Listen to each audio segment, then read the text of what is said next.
Nad západním Londýnem se tyčí velkolepý oblouk. Svého druhu největší na světě. Je vidět až ze vzdálenosti 21 kilometrů. Pod odvážnou konstrukcí se ukrývá proslulý sportovní areál Stadion Wembley. U zrodu této výjimečné stavby stálo několik důmyslných nápadů a technických objevů. Samostříl? Konečně se mi to podařilo! Horolezecký uzel? To je dřina! Kluzák z 19. století? Koruna z falešného zlata a slavný fyzikální zákon. Kráčet po vodě je tak snadné. A neviditelné letadlo. Ptáte se, jak to všechno souvisí s touto nádhernou stavbou?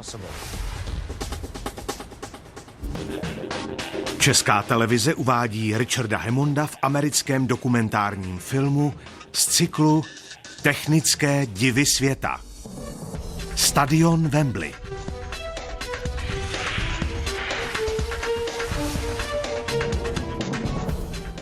Když za něco utratíte téměř 1 miliardu liber, tak chcete mít to nejlepší.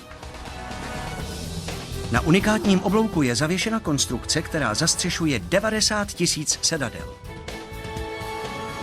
Z každého z nich je dokonalý výhled na zelený trávník.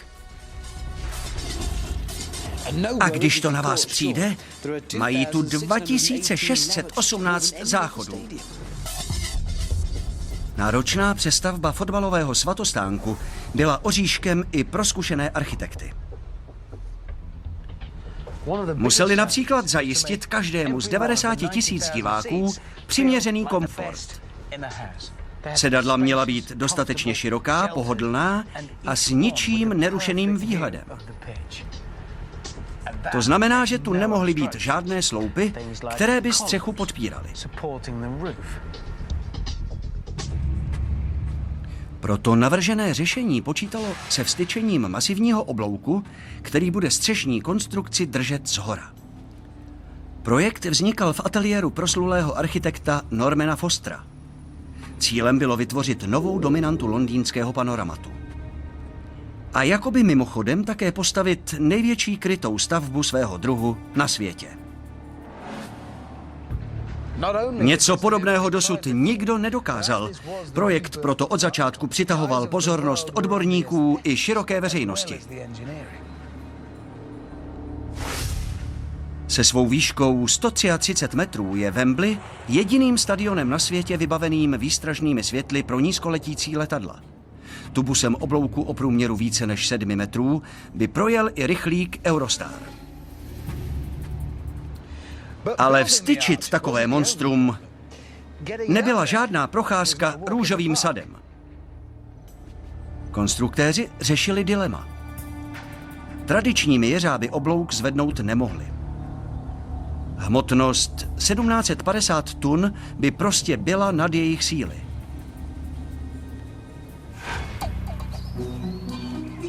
Nakonec jim pomohl obyčejný horolezecký uzel. Proto jsem se vydal ke skalní stěně.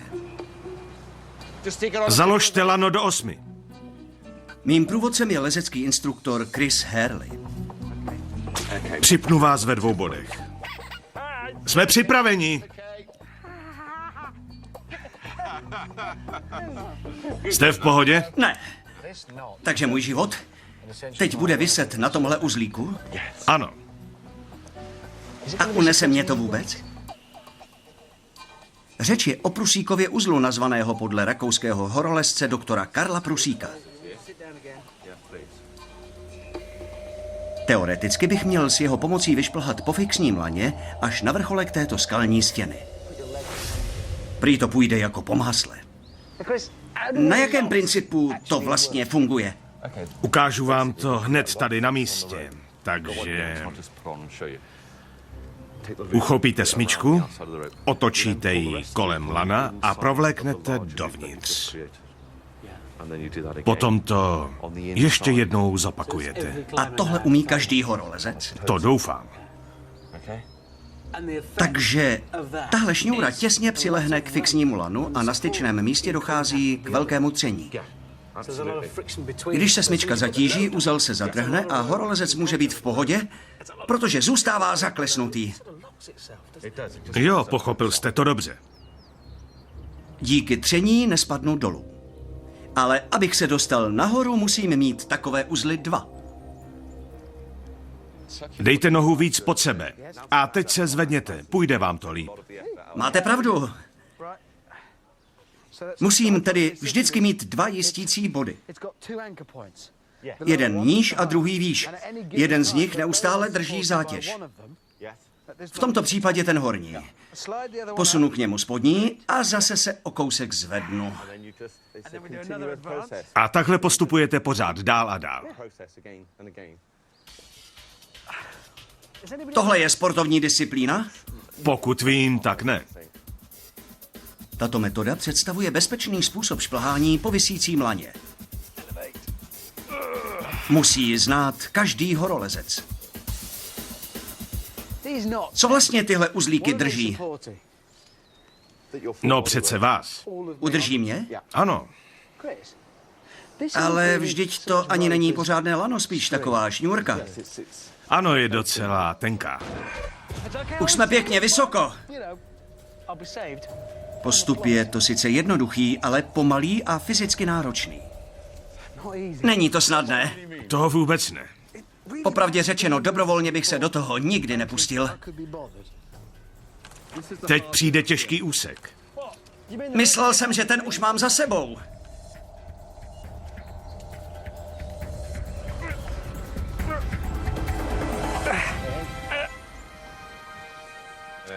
Uznávám, že je to geniální nápad. 2 smyčky, které se pomalu posouvají po laně. Ale bohužel, člověk se přitom strašně nadře. Musíte se totiž neustále přitahovat.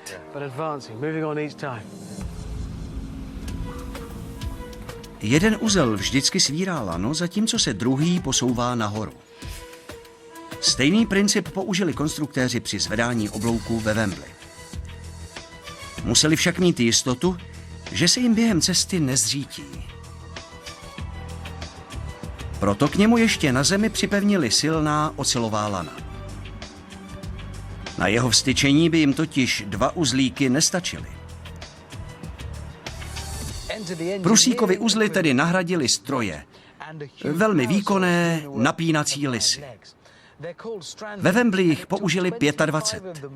Vyzdvižení oblouku trvalo 4 týdny. Bylo k tomu zapotřebí 130 kilometrů ocelových lan. Všechna přitom procházela pevně umístěnými napínacími lisy. Požádal jsem inženýra Mikea Wadea, aby mi vysvětlil, jak to vlastně funguje. Už jsem si vyzkoušel výhody Prusíkova uzlu, ale tohle vypadá úplně jinak. To je pravda, ale princip zůstal stejný. Tahle kotva zastupuje prusík. A horolezecké lano jsme nahradili lanem ocelovým. Když se za lano zatáhne, kotva se kolem něj sevře. Takže to podobně jako ten uzel umožňuje postupný pohyb jedním směrem.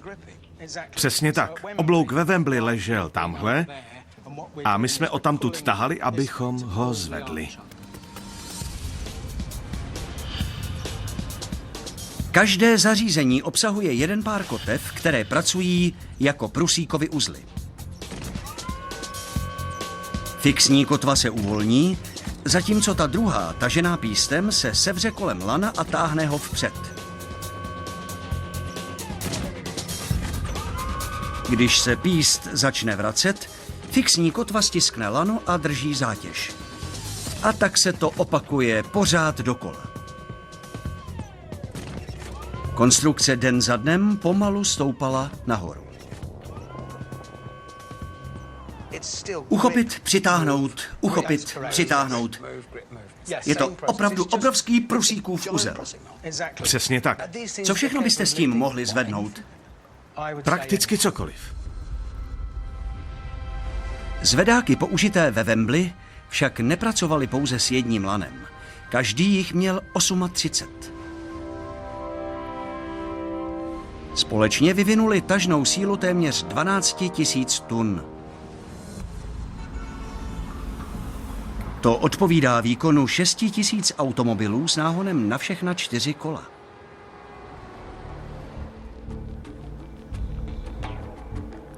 A to všechno se podařilo díky principu důmyslného horolezeckého uzlu. Úchvatný oblouk byl tedy úspěšně vstyčen. Ale hned následoval další obtížný úkol. Jak k němu připevnit ještě větší střechu? Stavitelé našli inspiraci v historii letectví. Podle projektu měl oblouk nést podstatnou část obrovské střešní plochy. Pokud by se statici ve výpočtech zmýlili, všechno by se zřítilo na tribuny. Kromě zavěšení střechy o hmotnosti 7 000 tun bylo nutné zabezpečit i vlastní 1700-tunový oblouk tyčící se nad západním Londýnem. Pokud měl oblouk nést plánovanou zátěž, musel být náležitě ukotven. Stavitelé se nechali inspirovat leteckými průkopníky. První stroj bratří Wrightů vzlétl v Americe roku 1903. Ale už téměř o 100 let dříve prováděl anglický vynálezce Sir George Cayley první pokusy s modely kluzáků. Jeho průkopnická konstrukce ovlivnila podobu všech budoucích létajících strojů. A nakonec také inspirovala stavitele stadionu ve Wembley. Cayley důkladně prostudoval zákony aerodynamiky a byl si jist, že s jeho kluzákem může člověk vzlétnout a letět. Otázkou zůstávalo, jak ho zase dopravit zpátky na zem. Odvážnému letci musel zaručit bezpečné přistání. To měl zajistit pevný podvozek opatřený koly. A v tom byl zakopaný pes. V té době mohl totiž použít pouze kola dřevěná. Požádal jsem o spolupráci Dereka Lee, který účinkoval jako kaskadér i ve filmech o Jamesi Bondovi. Společně jsme připravili jednoduchý pokus. Konstrukční úprava, kterou jsme provedli na jeho bicyklu, je vidět na první pohled. Základním nedostatkem dřevěných kol je jejich hmotnost. Zkuste s něčím takovým létat. Jsou opravdu hodně těžká. Uvidíme, jak jeho letecký pokus dopadne. Ano, slyšeli jste správně, stojíme totiž na naší cvičné rampě a Derek se z ní pokusí doletět co nejdál. Daleko to asi nebude. Chceme zjistit, jak ovlivní start těžké dřevěné kolo a hlavně, co se s ním stane po přistání. Co si myslíte vy? Necháme se překvapit, protože to zatím nikdo nezkoušel. Já půjdu stranou a vy se můžete připravit. Máte všechno? Mám helmu i chrániče. Hodně štěstí. Díky. Ještě, že stojím na pevné zemi. Derek se rozjíždí. Už je v půlce. Blíží se k rampě.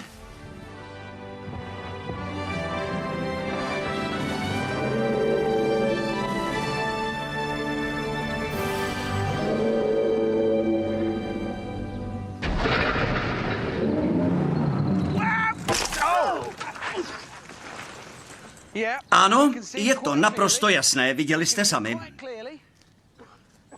Loukoťové kolo se na tohle prostě vůbec nehodí. Dereku, jste v pořádku?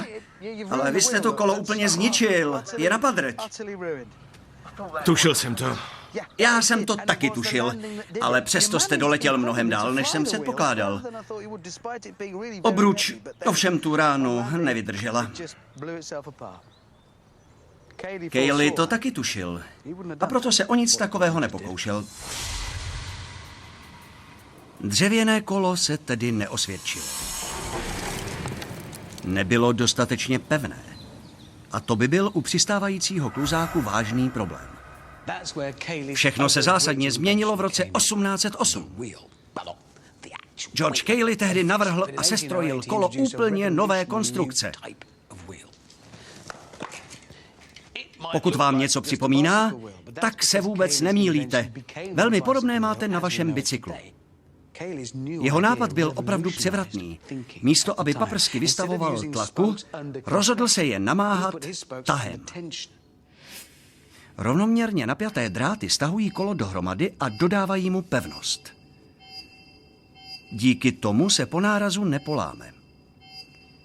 A navíc bylo možné využít mnohem lehčí materiály.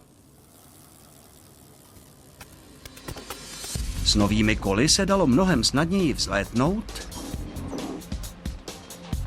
ale hlavně mnohem bezpečněji přistát. Vraťme se však do současnosti. Naši dobrovolníci vystaví Cayleyho vynález opravdu těžké zkoušce. Drátěné kolo je jednoduchý, ale přitom neuvěřitelně chytrý vynález. A existuje také docela jednoduchý způsob, jak to dokázat.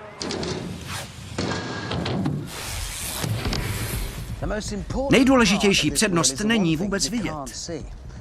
Není to ani ráfek, ani paprsky, ale napětí, které je drží pohromadě.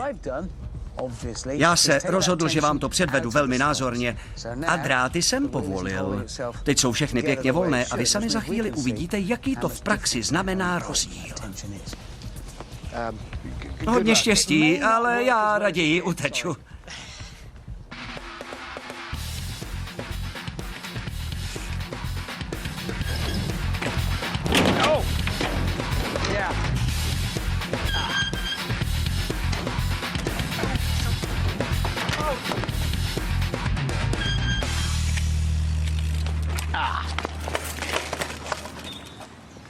Myslím, že pokus byl úspěšný.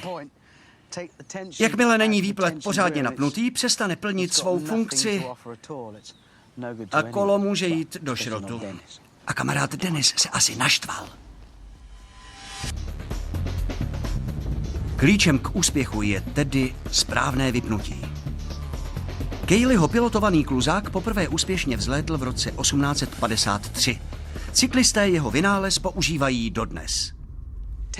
Jak jsme se mohli přesvědčit na vlastní oči, nejsou jednotlivé části při tvrdém dopadu dostatečně odolné.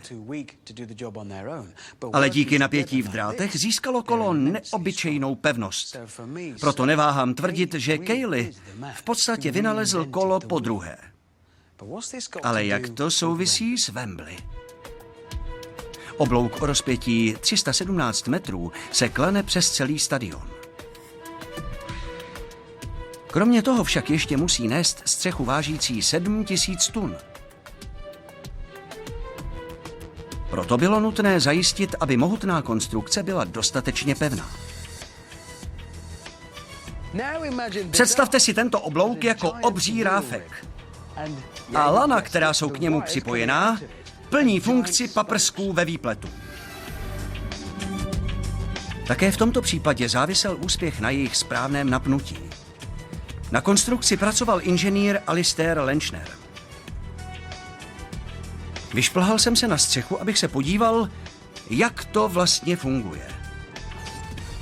Vylezl jsem na tenkou plochu, kterou ze spodu vůbec nic nepodpírá.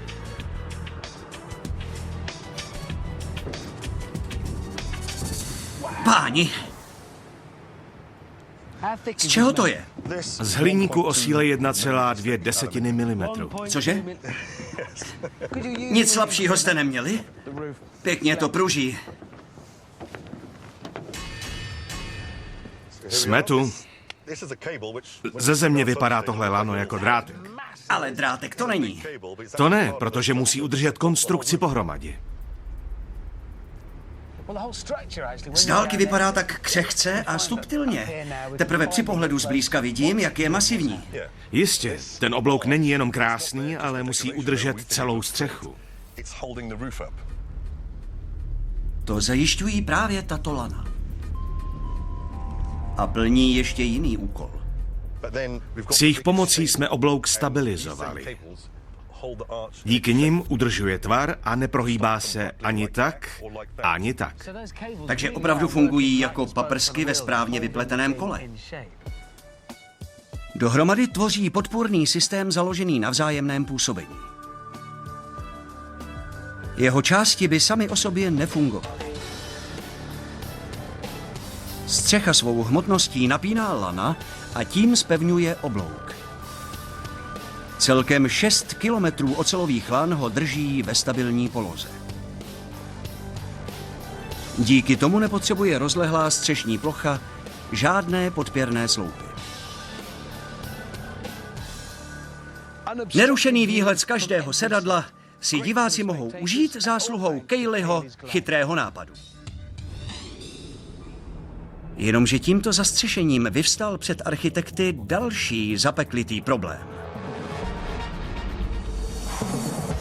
Stadion ve Wembley uchrání před deštěm 90 000 fotbalových fanoušků. To je víc než kdekoliv jinde na světě.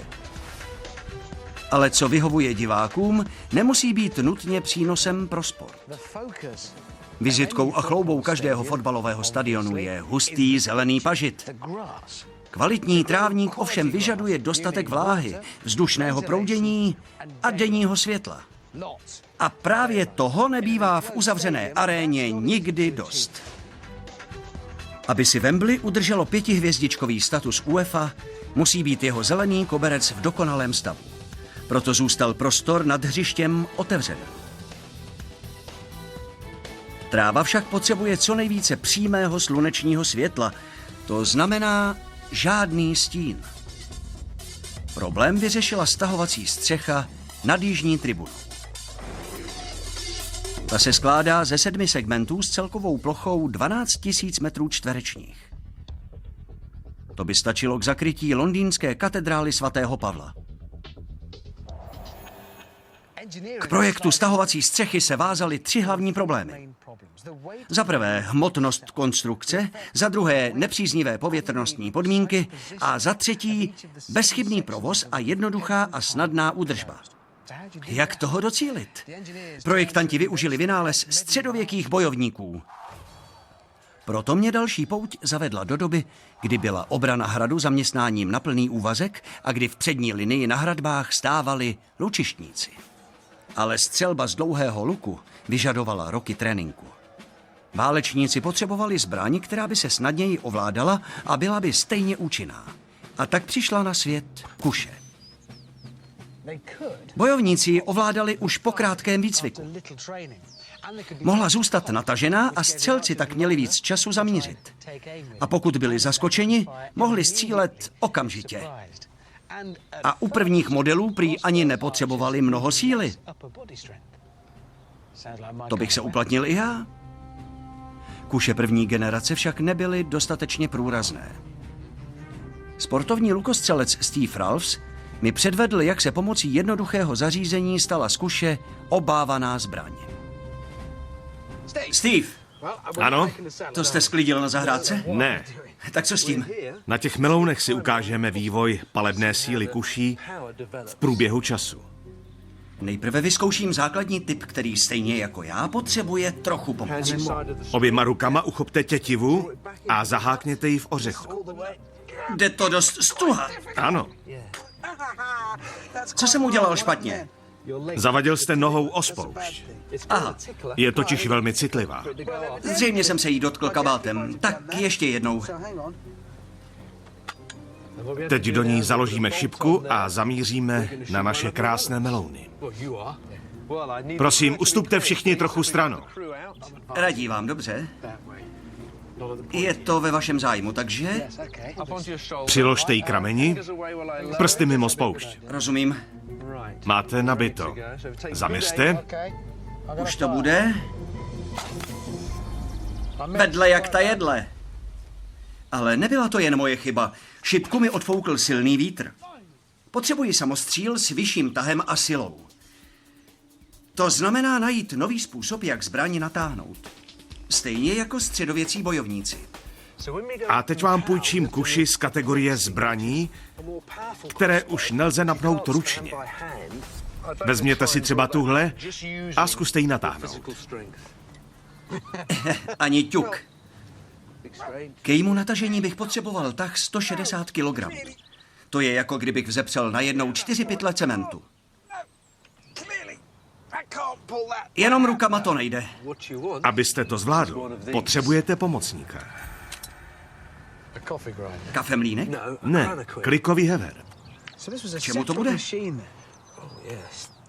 Využijeme mechanickou výhodu ozubeného soukolí. Zkuste zatočit klikou a hned poznáte rozdíl. Teď to zvládám jedním prstem. Přesně tak. To musela být přímo revoluce. Jaké tajemství se skrývá uvnitř? Jsou tam 2 ozubená kolečka, která mají rozdílný průměr. Tím se výrazně násobí síla, jakou na tětivu působíte. Teď to sundejte. Stačilo tak málo a držím v ruce mocnou zbraň. Má obrovský tah a mnohem delší dostřel. A navíc je stále v pohotovosti. Můžu si z ní vystřelit? Ano, ale pozor, trochu kope. Raději si vezměte rukavici. Vypadá stylově. Když ji držím takhle napnutou, mám z ní až trochu strach.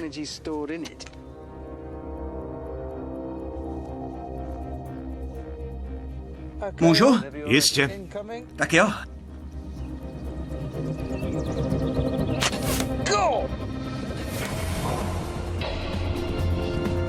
To byla parádní rána. Pojďme. Ta šipka bude asi zabořená hodně hluboko. Proletěla skrz.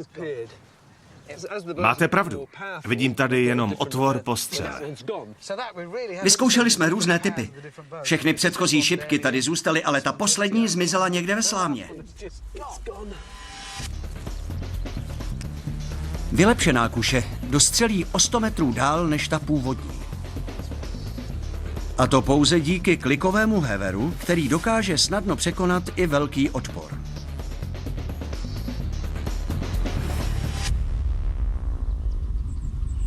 Je to velice důmyslné. A už to chápu i já. Ale pro konstruktéry střechy na stadionu ve Wembley to byla jenom částečná inspirace. Podívejte se, jak to funguje. Klika otáčí ozubeným kolem a to posunuje tyč napínající tětivu. Ale co kdyby se to celé obrátilo a ozubená kolejnice by zůstala pevně zafixovaná?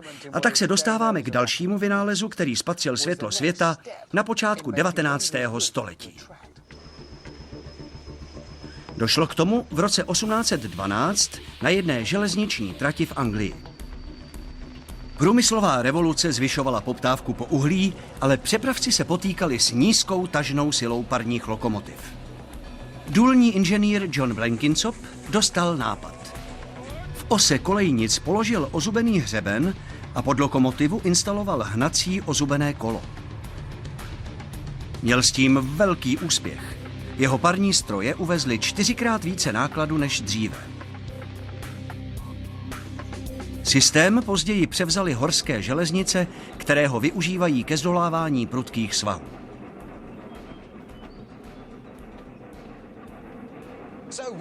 Účinnost ozubnicové dráhy i středověkého heveru přispěly k tomu, že byl podobný mechanismus zvolen i pro střechu stadionu ve Wembley.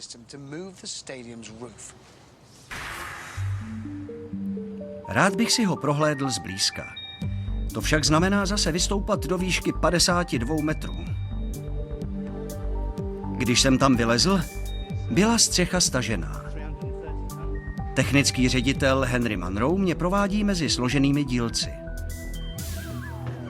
Všechno je tady tak velké. Jeden segment váží 330 tun a je stejně dlouhý jako fotbalové hřiště. Posunuje se pomocí ozubnice s pastorkem. Za chvíli to uvidíme. Tady je pohonná jednotka. A tohle je ovládací panel? Ano. Čekal jsem spoustu tlačítek, ale jsou tady jenom 2. Můžu si to zkusit? Zmáčkněte knoflík. Já sám? Vy sám. Opravdu? Jen do toho. Mám to zavřít? Mačkám knoflík a zatahuji střechu stadionu ve Wembley. To je normální?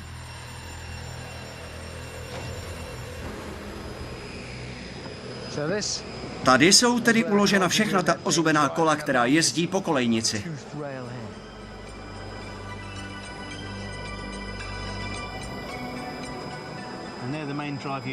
Na této straně máme 3 pohonné jednotky a tamhle naproti taky 3. Odsud mi to připadá jako soukolí nějakého pouťového kolotoče.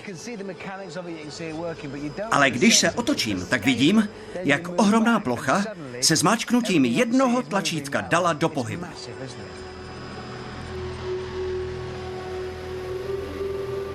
Zavřít nebo otevřít všech 7 panelů, vážících 1240 tun, trvá 57 minut.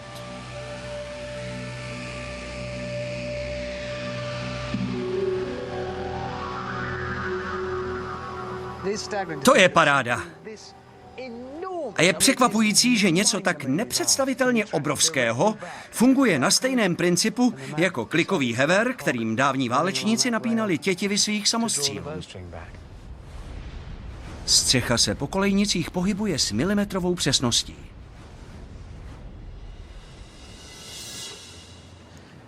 Díky středověkým zbraním a ozubnicové železnici se 1,5 hektaru střešní plochy nad sedadly stadionu posunuje naprosto spolehlivě. 90 000 diváků je v suchu a trávník má přitom tolik světla, kolik potřebuje. Ale je tu ještě něco, co je pro každý stadion důležité.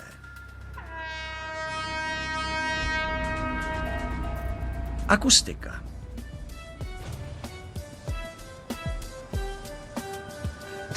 Hráči i diváci dodnes vzpomínají na skvělou atmosféru starého Wembley. Z velké části za to vděčilo tomu, jak krásně se v něm rozléhaly bouřlivé projevy publika.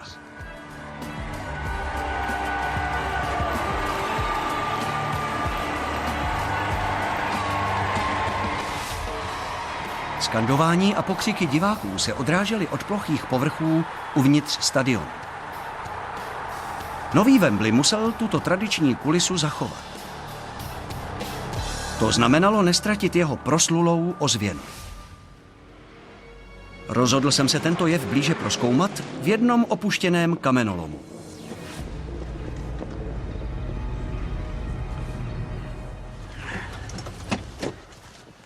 Všichni víme, že ozvěna je zvuk, který se odráží od pevné překážky.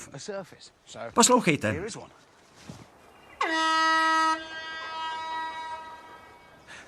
Důležitou roli přitom hraje čas, který uplyne, než echo uslyšíme. Zvuk se šíří ve vlnách a po nárazu do překážky se odráží zpět. Když to trvá déle než 40 milisekund, zaznamená náš mozek 2 zřetelně odlišené zvuky. Ale pokud uběhne méně než 40 milisekund, vnímáme to jako jeden zvuk. Takže si to vyzkoušíme. Zatroubení i výstřel jsme slyšeli jako jednotlivé zvuky. Když se početné odezvy odrážejí od různých povrchů, slévají se v jeden velký hluk. A to je onen pověstný vroucí kotel. Kromě fotbalového svatostánku je však Wembley také dějištěm mnoha koncertů. V minulosti tu proběhla řada významných hudebních událostí. Nejslavnější z nich, koncert Live Aid, rozpumpoval starý stadion v roce 1985. Někteří hudební fanoušci, kteří si zaplatili, aby spatřili své idoly naživo, zažili trpké zklamání ze zdejší akustiky.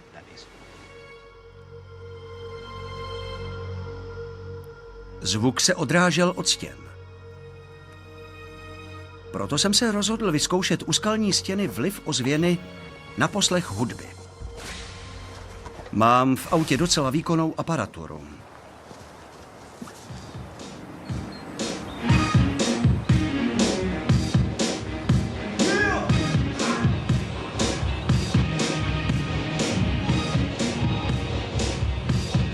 Hlasitěji! Hrůza! Odezvy překrývají původní muziku a vytvářejí hrozný kravál.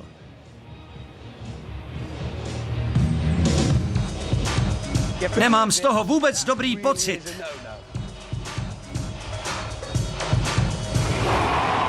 Ve Wembley tento problém ještě zhoršovalo zakřivení arény.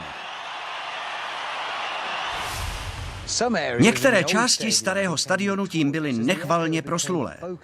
Rušivé odrazy se v oněch místech soustředily a z poslechu hudby udělali utrpení. Architekti nového stadionu ve Wembley museli tento oříšek rozlousknout. Původně chtěli po celém obvodu hlediště instalovat 160 prosklených lóží.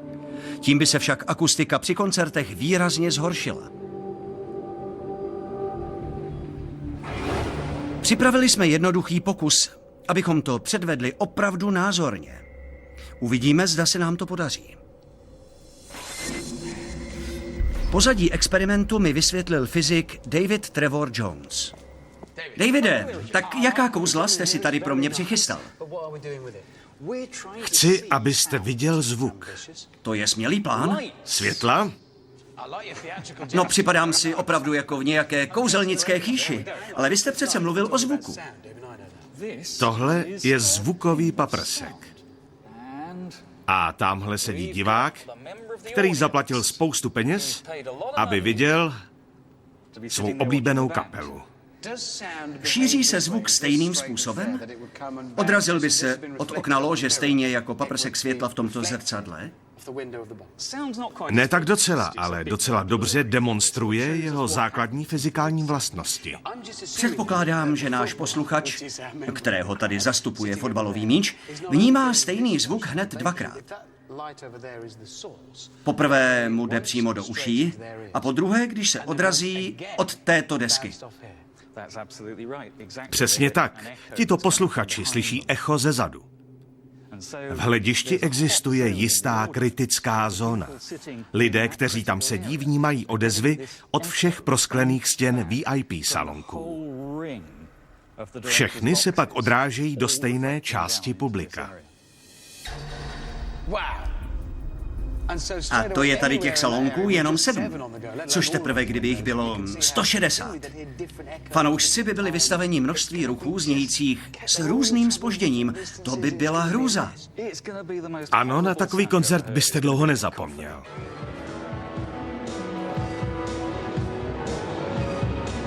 Tomu se architekti ve Wembley chtěli pochopitelně vyhnout. Využili tedy technologii, která byla vyvinuta ve Spojených státech. Ve Wembley museli zachovat akustiku vroucího kotle a zároveň odfiltrovat všechny rušivé odrazy. Důmyslné řešení nakonec přišlo přímo z nebes. Musíme se vrátit do doby studené války. V roce 1981 poprvé vzlétl přísně tajný letoun. F-117 Nighthawk byl první stroj vybavený technologií stealth. Ta v podstatě znemožňuje zaměření letadla a jeho identifikaci. Radar vysílá a přijímá elektromagnetické záření. Zvuk i radarové vlny se odrážejí od povrchů pod stejným úhlem, pod kterým na ně dopadly. Odrazy elektromagnetických impulzů fungují jako ozvěna a prozrazují polohu objektu. Ale co když se změní úhly povrchu letadla? Radarové svazky se pak odrážejí do různých stran. Původní signály se rozptýlí a nevrátí se zpátky do antény. Díky tomu je letoun F-117 pro radiolokátory neviditelný. Použití stejného principu se nabízelo jako řešení problému rušivých odrazů ve Wembley. Ukažme si to ještě jednou na světelném paprsku. Teď už tedy víme, v čem vězí podstata problému. Můžete nám s tímto vybavením předvést i jeho řešení? Jistě je to prosté. Stačí pouze mírně sklopit odrazovou plochu.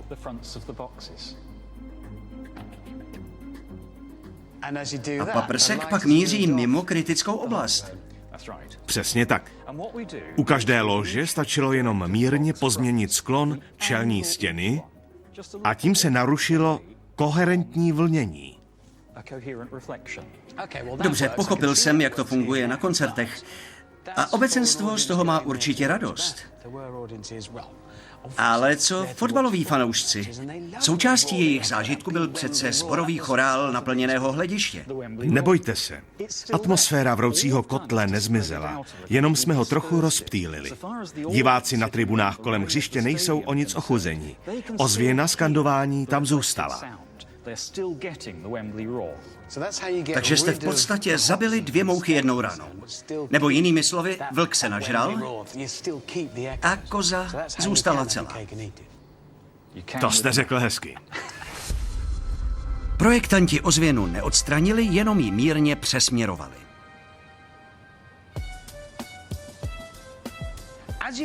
Každé okno je naklopeno trochu jinak než to sousední, takže nesměřuje přímo ke hřišti. Rozdíl ve sklonu skleněných tabulí je u všech stejný, 5 stupňů. Narušením plynulého oválu se dosáhlo žádoucího efektu, kdy se odražený zvuk nesoustředí v konkrétních místech, ale je rozptýlen do všech směrů. Na své si tak přijdou nejenom milovníci ryčné hudby, ale i vyznavači nejpopulárnějšího sportu na světě.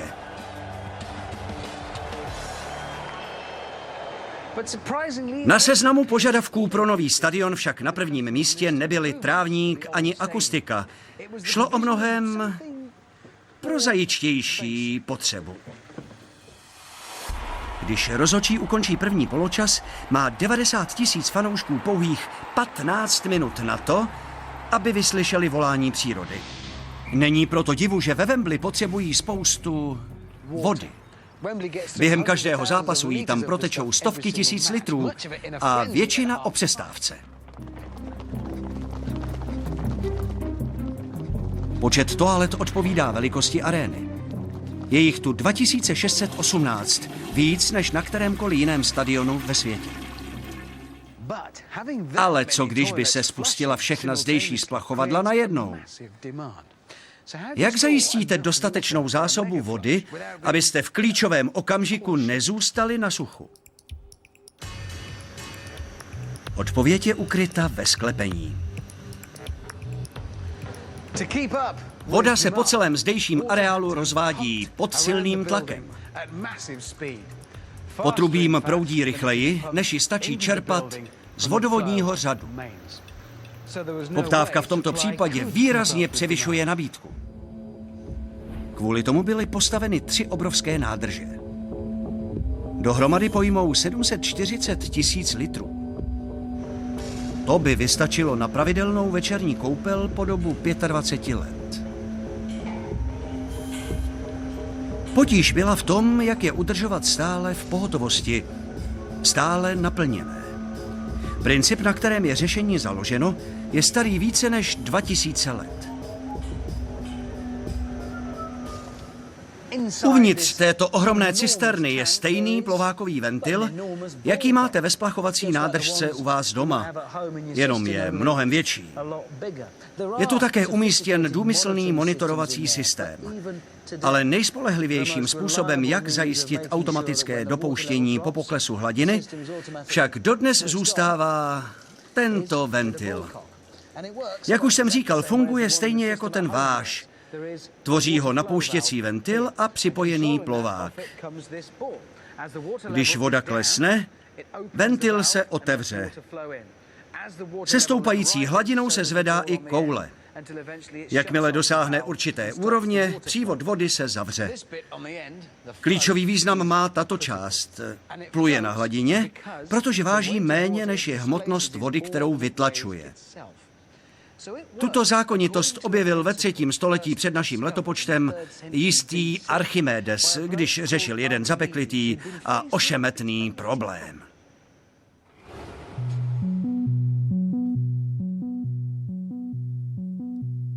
Jeho panovník si nebyl jistý, zda královská koruna je opravdu vyrobena z ryzího zlata. Archimedes přemýšlel tak dlouho, až na to přišel. Usoudil, že koruna by měla mít stejný objem jako zlato o téže hmotnosti. A jak to zjistit nejlépe? Ponořit ji do vody. Nakonec vyšlo najevo, že nepoctivý zlatník krále ošidil. Ukážu vám, jak to funguje.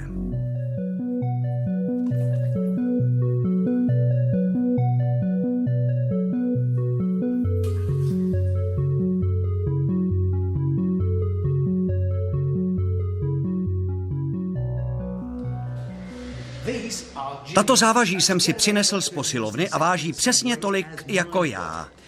A tady je napuštěná vana. Je všeobecně známo, že Archimedes učinil svůj objev při koupeli.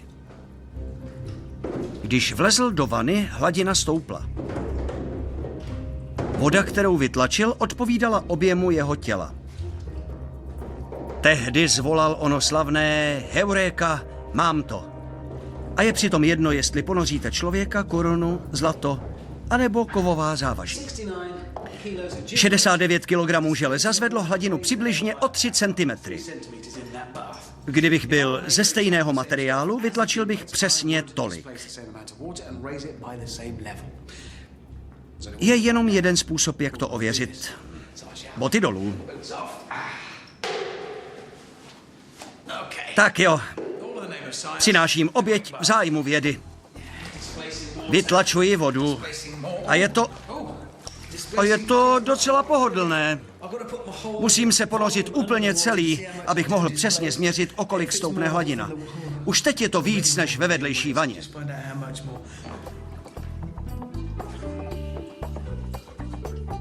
Je to otázka objemu, nikoli hmotnosti. Vidíte sami. Můj objem je větší, můžu tak říct, že nejsem ze železa. Legenda dále praví, že Archimedes vyskočil z vany nahý, běhal po ulicích a křičel Heureka! Tohle já ale dělat nebudu. Tento pokus nám nicméně přiblížil jeho velký objev, účinky vztlakové síly. A to mě přivedlo na myšlenku. Pokud zvýšíte objem předmětu, aniž by vzrostla jeho hmotnost, bude plout jako plouhák. Teoreticky vzato, kdybych zvětšil svůj objem, ale přitom vážil stále stejně, mohl bych klidně kráčet po hladině. Nevěříte? To jsou moje kopačky z polystyrenu, který je hodně lehký. Jak vidíte, jsou pořádně velké, takže by mě podle fyzikálních zákonů měly udržet nad vodou.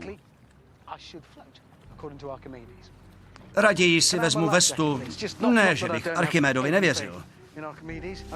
Když si své bodky obuju, nebudu vážit o moc více než teď, ale můj objem díky jejich velikosti výrazně vzroste. Díky, Martine. Kdybych takhle šlápl do vody bosou nohou, šel bych rovnou ke dnu. Funguje to. Zatím. Ještě vás poprosím o svoje speciální hůlky. Teď musím zaujmout nějakou fotogenickou pózu.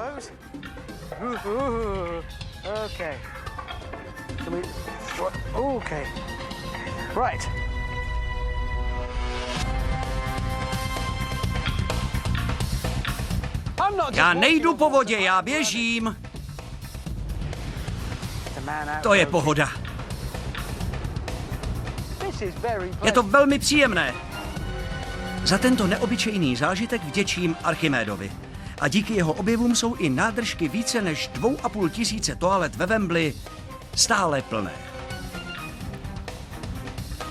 Horolezecký uzel, kluzák, samostříl, neviditelné letadlo a ošizená královská koruna mají zásluhu na tom, že nyní mířím přímo do Wembley.